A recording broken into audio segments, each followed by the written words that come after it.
dear imperfectly perfect people, welcome to Parlu Vlogs. తమ్నెల్లో చూసినట్టే ఇది Vietnam vlog series అన్నమాట. So ఇదైతే నేను ఇంటి దగ్గర స్టార్ట్ అయిన దగ్గర నుంచి స్టార్ట్ చేశాను. అంటే జనవరి 22 అన్నమాట. ఈవినింగ్ అరౌండ్ 7:30కి ఇంటి దగ్గర మేము స్టార్ట్ అవుతూ ఉన్నాము. సో కరెక్ట్గా అత్తయ్య గారికి కాల్ చేసి అప్పుడే ఇంకా బయలుదేరుతున్నాము అని చెప్పి స్టార్ట్ అవుతున్నాం అన్నమాట. సో ఈ టీషర్ట్ మీద చూసారా, all you need is love అని ఉండి లవ్ కట్ చేసి పాస్పోర్ట్ అని ఉంటుందన్నమాట. సో ఇది ర్యాండమ్గా ఎప్పుడో తీసుకున్న టీషర్ట్. నేను అప్పటికి ఏదైనా ఇంటర్నేషనల్ ట్రిప్ వెళ్తానన్న ఐడియా కూడా నాకు లేదు. బట్ యా, ఇదంతా సడన్గా జరిగేటప్పటికి ఆ టీషర్ట్ వేసుకోవాలనిపించి అది వేసుకున్నాను అనమాట. సో మేమైతే టోటల్ ఒక 4 బ్యాగ్స్ ప్యాక్ చేసుకొని బయలుదేరుతున్నాము. అండ్ ఇందులో ఆల్మోస్ట్ ఒక 1.5 బ్యాగ్ ఖాళీయే ఉందండి. ఎందుకంటే అక్కడ ఎలాగో మంచిగా షాపింగ్ చేస్తానని నాకు తెలుసు. సో అన్నీ పట్టుకొని వెళ్ళిపోయామన్నమాట. అండ్ ఇదైతే బెంగుళూరు ఎయిర్పోర్ట్ టెర్మినల్ 2. సో ఇదెంత బ్యూటిఫుల్గా ఉంటుందో నేను నా వీడియోస్లో కూడా ముందు చాలాసార్లు చెప్పాను. ఇఫ్ ఎనీవే మీకు ఏదైనా ఛాన్స్ ఉండుంటే ఖచ్చితంగా బెంగుళూరు టెర్మినల్ 2 చూడడానికే ట్రై చేయండి. Because it is very beautiful and very I pleasing. Domestic flights తప్పితే ఇంటర్నేషనల్ ఫ్లైట్స్ సైడ్ నేను వెళ్ళలేదు. సో ఫస్ట్ టైం అటే వెళ్ళాను. అండ్ అక్కడ ఈ సో కాల్డ్ విజువల్ నాకు భలే బ్యూటిఫుల్గా అనిపించింది. Like I am that small girl అండి.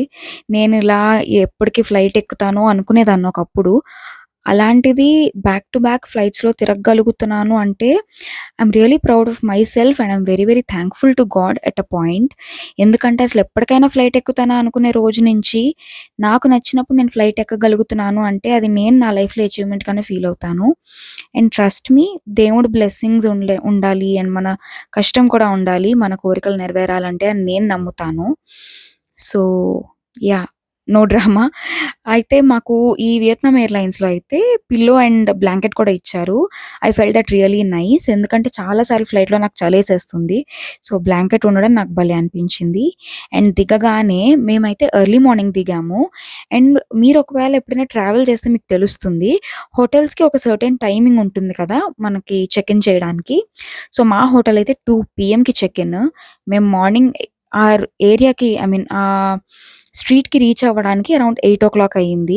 ఇంకా 8 నుంచి 2 వరకు రోడ్డు మీద తిరుగుతూనే ఉన్నాము. Just imagine. అండ్ మేము మా ఐటినరీ ప్రకారం మేము వెళ్ళాల్సిన ఫస్ట్ ప్లేస్కి అయితే మేము 10 o'clock or 11 కల్లా స్టార్ట్ అయిపోవాలి.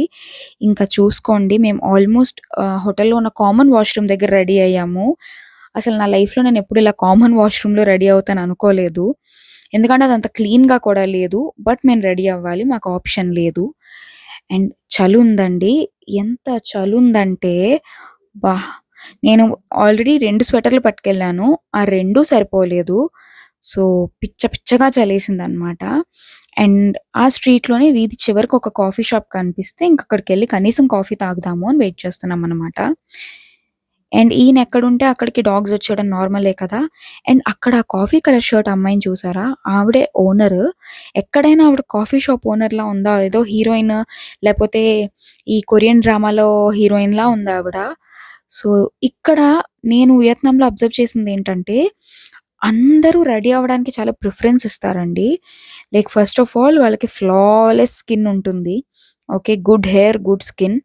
దానికి తోడు వాళ్ళు చాలా బాగా రెడీ అవుతారు. వాళ్ళ అటైర్ అవ్వనివ్వండి అన్నీ కూడా. సో నాకది భలే అనిపించింది. రోడ్ మీద కూరలు అమ్ముకునే వాళ్ళ దగ్గర నుంచి పెద్ద వాళ్ళ దాకా ప్రతి ఒక్కళ్ళు ఫస్ట్ ప్రెజెంటబుల్గా ఉండడానికి ఇంపార్టెన్స్ ఇస్తున్నారు అని నాకు అనిపించింది. Which is very important. ఏదైతే మనం ఎక్కువ పాటించము. లైక్ ఫర్ ఎగ్జాంపుల్ నేను అక్కడ ట్రావెల్ చేస్తున్నా సరే నైట్ డ్రెస్తోనే బయటకెళ్ళిపోయాను, లేకపోతే నిద్రమొహంతోనే బయటకెళ్ళిపోయాము. బట్ మిగతా వాళ్ళు అలా ఎవ్వరు లేరు. So I felt that really different అనమాట. అండ్ చెప్పినట్టు ఆ వాష్రూమ్ దగ్గర రెడీ అయిపోయి మేమైతే మా ఫస్ట్ ప్లేస్కి వెళ్ళిపోతున్నాము. అదొక టెంపుల్ అనమాట. సో మేము వాష్రూమ్ దగ్గర కూడా రెడీ అవ్వడానికి అదే రీజన్. ఇంకేదైనా ప్లేస్ అయితే సరే పోనీ జస్ట్ డ్రెస్ చేంజ్ చేసుకుని వెళ్ళిపోదాము అనుకున్నాం. కానీ టెంపుల్ కాబట్టి స్నానం చేసే వెళ్దాము అన్నట్టు అందరం ఇంకా 1 by 1 అదే కామన్ వాష్రూమ్లో రెడీ అయిపోయి స్టార్ట్ అయ్యామన్నమాట. సిటీ చెప్పనే లేదు కదా, ఇది హెనాయ్ సిటీ. సో హెనాయ్ సిటీ టూర్ మన ఫస్ట్ డే ఐటినరీ అన్నమాట. ఫస్ట్ అయితే మనం హోయాన్ కీమ్ లేక్ అనే ప్లేస్కి వచ్చేసాము.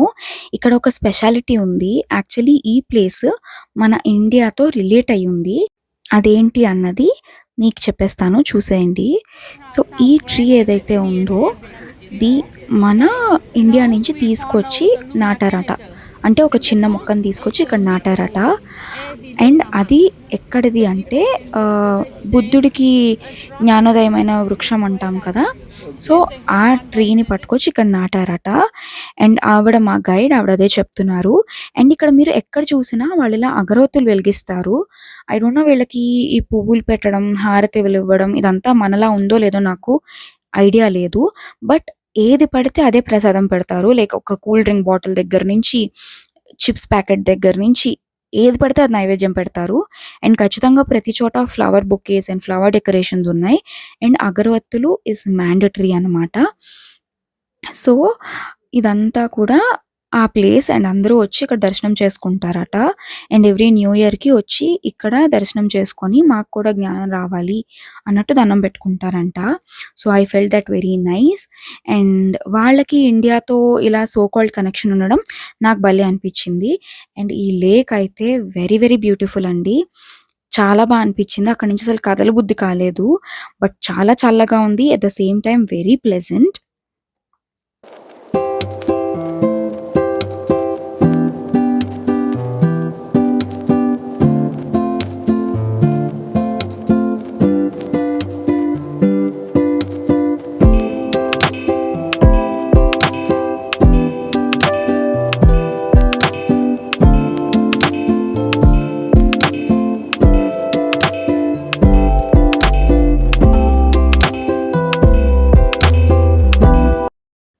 సో మన నెక్స్ట్ స్టాప్ అయితే టెంపుల్ ఆఫ్ లిటరేచర్ అన్నమాట. అండ్ ఇది ఫస్ట్ ప్లేస్ వేర్ వీళ్ళకి ఎడ్యుకేషన్ ప్రొవైడ్ చేసిన ఫస్ట్ యూనివర్సిటీ అన్నమాట ఇది. సో ఇక్కడ డాక్టర్స్ అయిన వాళ్ళందరినీ ఒక గుర్రం ఎక్కించి కూర్చోపెట్టేవారంట.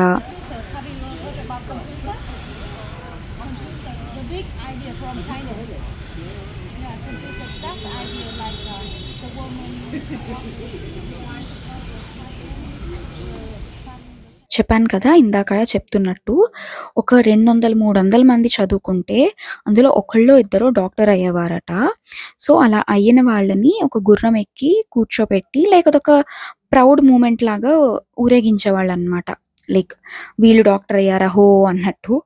సో అవన్నీ చూపిస్తూ ఉన్నారు. తర్వాత ఇక్కడ చాలా మంది వియత్నమీస్ ట్రెడిషనల్ క్లోత్స్ వేసుకొని ఫోటోషూట్స్ చేసుకుంటూ ఉన్నారు. కావాలంటే మనం కూడా చేసుకోవచ్చట. బట్ మాకంత టైము ఓపిక రెండూ లేక మేము ఇంకేం చేసుకోలేదు. బట్ యా నేనైతే కొంతమందితో ఫోటో తీసుకున్నాను. కమ్యూనిటీ ట్యాబ్లో యాడ్ చేస్తాను, చూడండి. అండ్ యా సో ఇక్కడంతా కూడా వాళ్ళ లిటరేచర్ గురించి, వాళ్ళు ఎలా స్టార్ట్ చేశారు, ఎలా అందరికీ ఎడ్యుకేషన్ రీచ్ అయ్యింది, ఇవన్నీ ఉన్నాయన్నమాట. అండ్ వీళ్ళు ఇంత హ్యాపీగా అభివృద్ధిగా ఉండడానికి మెయిన్ రీజన్ హోచిమిన్ అనే లీడర్ అన్నమాట. సో మీరు నమ్ముతారో నమ్మరో, ఆల్మోస్ట్ అక్కడ హోచిమిన్ అనే మనిషికి, అతనికి బేసికలీ జీరో నెగటివిటీ అన్నమాట. ఆయన వల్లే వియత్నాం ఇంత డెవలప్ అయింది అని అందరూ నమ్ముతున్నారు. సో ఖచ్చితంగా ఆయనకైతే వీళ్ళందరూ చాలా గ్రాటిట్యూడ్ చూపిస్తారన్నమాట.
వాళ్ళకి మనం ఎలా అయితే ప్రతి జంతువులో అన్నిట్లో దేవుడిని చూస్తామో, అలాగా వీళ్ళకి కూడా కొన్ని జంతువులు వెరీ వెరీ ఇంపార్టెంట్.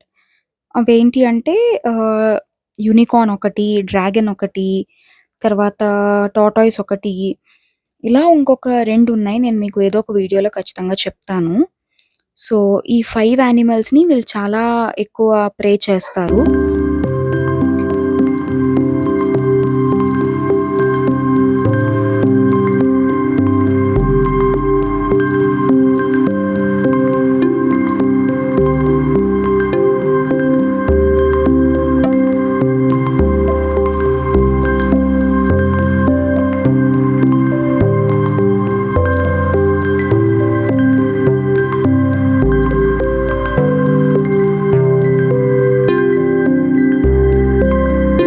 ఇక్కడ వీళ్ళు చాలా వరకు కూడా రాజులనే పూజిస్తున్నారండి. అంటే వాళ్ళని పరిపాలించిన వాళ్ళనే పూజిస్తున్నారు. సో, టెక్నికల్లీ నాకెలా అనిపించిందంటే మన రాముడు, కృష్ణుడు వీళ్ళు కూడా రాజులే కదా! సో, మన దేశాన్ని పరిపాలించారు. మన ల్యాండ్‌ని పరిపాలించారనే కదా మనం నమ్ముతాము. సో, వీళ్ళు అలాగే వాళ్ళ స్క్రిప్చర్స్‌లో ఆర్ వాళ్ళ దాంట్లో ఉన్న రాజుల్ని ఎక్కువ పూజిస్తున్నారు. అండ్ ఇక్కడొక ప్లేస్ చూపిస్తాను చూడండి. సో, ఈ ప్లేస్ ఏదైతే ఉందో ఇక్కడ ఎవ్రీ న్యూ ఇయర్ వీళ్ళొచ్చి ఏదోకటి కాల్చేస్తారంట. లైక్ ఫర్ ఎగ్జాంపుల్ నాకిదొద్దు అనుకునేదేదైనా. ఫర్ ఎగ్జాంపుల్ నేను మేకప్ వల్ల చెడిపోతున్నానని నాకనిపించిందనుకోండి, వెళ్ళక్కడ మేకప్ కాల్చేసి ఇంక నేనసలు మేకప్ వాడను అన్నట్టు డిసైడ్ అవ్వడం అలా అన్నమాట. అండ్ ఒకతను ఐఫోన్ 17 తీసుకొచ్చి కాల్చారట. I was so surprised. అంటే అండ్ యాహ్! ఇంకో విషయం నేను మీకు చెప్పాలనుకుందేంటంటే, అక్కడ ప్రతి ఒక్కళ్ళు ఐఫోనే వాడుతున్నారండి. నాకు ఐఫోన్ తప్పితే ఇంకొక ఫోన్ కనిపించలేదు. Like everyone.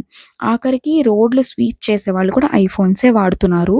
సో, ఎకనామికల్ పరిస్థితి బట్టి కాదు, అందరూ ఐఫోనే వాడుతున్నారు. That's what I wanted to tell you. And ఇదంతా కూడా ఆర్ట్‌కి సంబంధించినదనమాట. ఇవన్నీ కూడా వాళ్ళు చేసే ఆర్ట్స్. ఇది కైండ్ ఆఫ్ మ్యూజియం అండ్ ఇక్కడ సేల్ కూడా చేస్తున్నారు. But everything is very costly.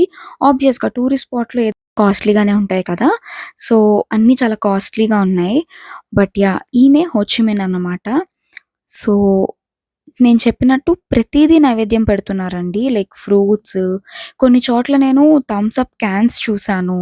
So, yeah! అది నాకు కొంచెం కల్చరల్ షాక్‌లా అనిపించింది. మనం ఓన్లీ ప్రసాదాలు సెపరేట్‌గా చేసి పెడతాం కదా!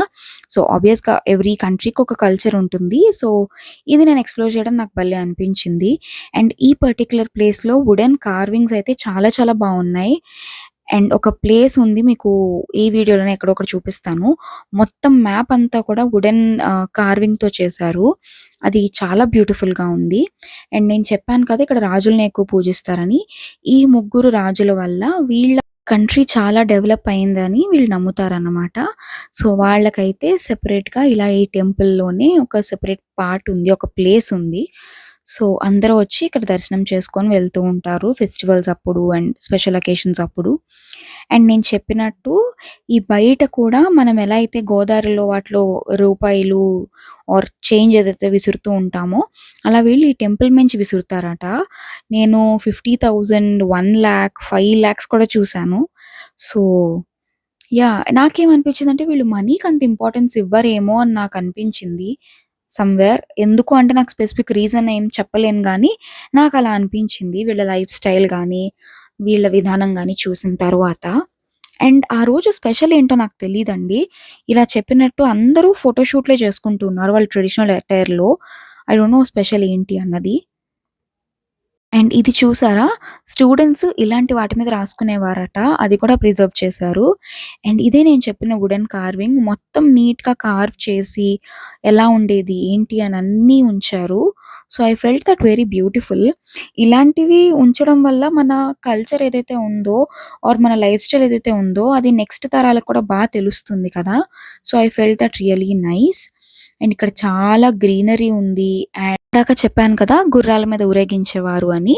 సో, ఎక్కడ చూసినా గుర్రాలే ఉన్నాయండి. చెక్కవి, రాతివి, వాట్ నాట్. అండ్ అక్కడ చెట్టుకి కూడా గుర్రాలు కడుతున్నారు. సో, ఐ థింక్ ఏదైనా ఎడ్యుకేషన్ కంప్లీట్ అయ్యాక వచ్చి ఏమైనా కడతారేమో, ఐ డోంట్ నో. అండ్ ఇగ అక్కడి నుంచి మేము ఒక స్టాప్ అయితే షాపింగ్‌కి వెళ్ళాము. అంటే రిటర్న్ గిఫ్ట్స్ అవన్నీ తీసుకునేలాంటి షాప్ అన్నమాట అది. సో, ఇక్కడైతే చాక్లెట్స్ కూడా చూసారు కదా 97,000 VND. అండ్ ఈ ఈక్వేషన్ నేను మీకు తర్వాత ఎక్స్‌ప్లెయిన్ చేస్తాను. ఇది రా బనానాతో చేసిన నూడిల్స్ అండి. అసలు చాలా వింత వింత ఐటెమ్స్ అన్నీ చూసాను నేనైతే అక్కడ. అండ్ ఆ బ్రౌన్‌గా కనిపిస్తున్నాయి కదా! అవైతే క్యాష్యూస్. సో, జీడిపప్పు ఏంటి బ్రౌన్‌గా ఉందని నన్ను అడగకండి. అక్కడ అలాగే ఉంటుంది. అండ్ ఆ తర్వాతయితే మేము ఇంకొక టెంపుల్‌కెళ్ళాము. ఇక్కడ కూడా ఒక బ్యూటిఫుల్ లేక్ ఉంటుంది. అండ్ ఒక బ్రిడ్జ్ మించి అయితే మనం ఆ ప్లేస్‌కి రీచ్ అవుతాము. అది కూడా చూసేసేయండి. It is very beautiful. ఆ బ్రిడ్జ్ అంతా కూడా రెడ్ కలర్‌లో ఉంటుంది. So, it makes it more beautiful అన్నమాట. మేమైతే ప్రతి చోట ఆగిపోయి ఫోటోస్ తీసుకుంటూనే ఉన్నాం.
నేను చెప్పిన ఈ క్యాన్స్ అన్నిటితో కూడా డెకరేట్ చేస్తున్నారని చెప్పాను కదా! అది ఇక్కడ మీకు కనిపిస్తుంది చూడండి. సో, వాటర్ బాటిల్స్‌తో అండ్ సమ్ ఫ్రూట్ జ్యూసెస్‌తో డెకరేట్ చేశారు చూసారా? అండ్ ఇక్కడ 2 టార్టాయిసెస్ ఉన్నాయి. అండ్ ఇవి లైవ్ టార్టాయిసెస్ అండి. అవి చనిపోయిన తర్వాత ఏదో జర్మన్ టెక్నాలజీతో వాటిని ఇలా ప్రిజర్వ్ చేశారట. అంటే వాళ్ళ కల్చర్ ప్రకారం ఈ 2 టార్టాయిసెస్ చాలా ఆహ్, స్పిరిచ్యువల్ అని వాళ్ళు నమ్ముతారు. లైక్ మనకి చూడండి అనంత పద్మనాభ స్వామి గుడిలో ఏదో క్రొకొడైల్ ఉంటుంది అంటుంటారు కదా! అలా అనుకోండి ఫర్ ఎగ్జాంపుల్. అండ్ అదయిన తర్వాత మేమైతే ఫుడ్ తినడానికెళ్ళాము. మార్నింగ్ నుంచి ప్రాపర్ ఫుడ్ లేదు. ఇంక అప్పటికప్పుడు ఒక ఇండియన్ రెస్టారెంట్ దొరికితే వెళ్లి ఫుల్ తినేసాము. అండ్ బిల్లు చూసారా ఎంతయిందో? 17,94,960 వియత్నమీస్ డాలర్ అయింది. అంటే ఇండియన్ రూపీస్‌లో ఎంతో కమెంట్ చేయండి. అండ్ మరిన్ని మంచి వ్లాగ్స్ రాబోతున్నాయి. సబ్స్క్రైబ్ చేసుకొని అయిపోండి. మళ్ళీ కలుద్దాం. జై హింద్.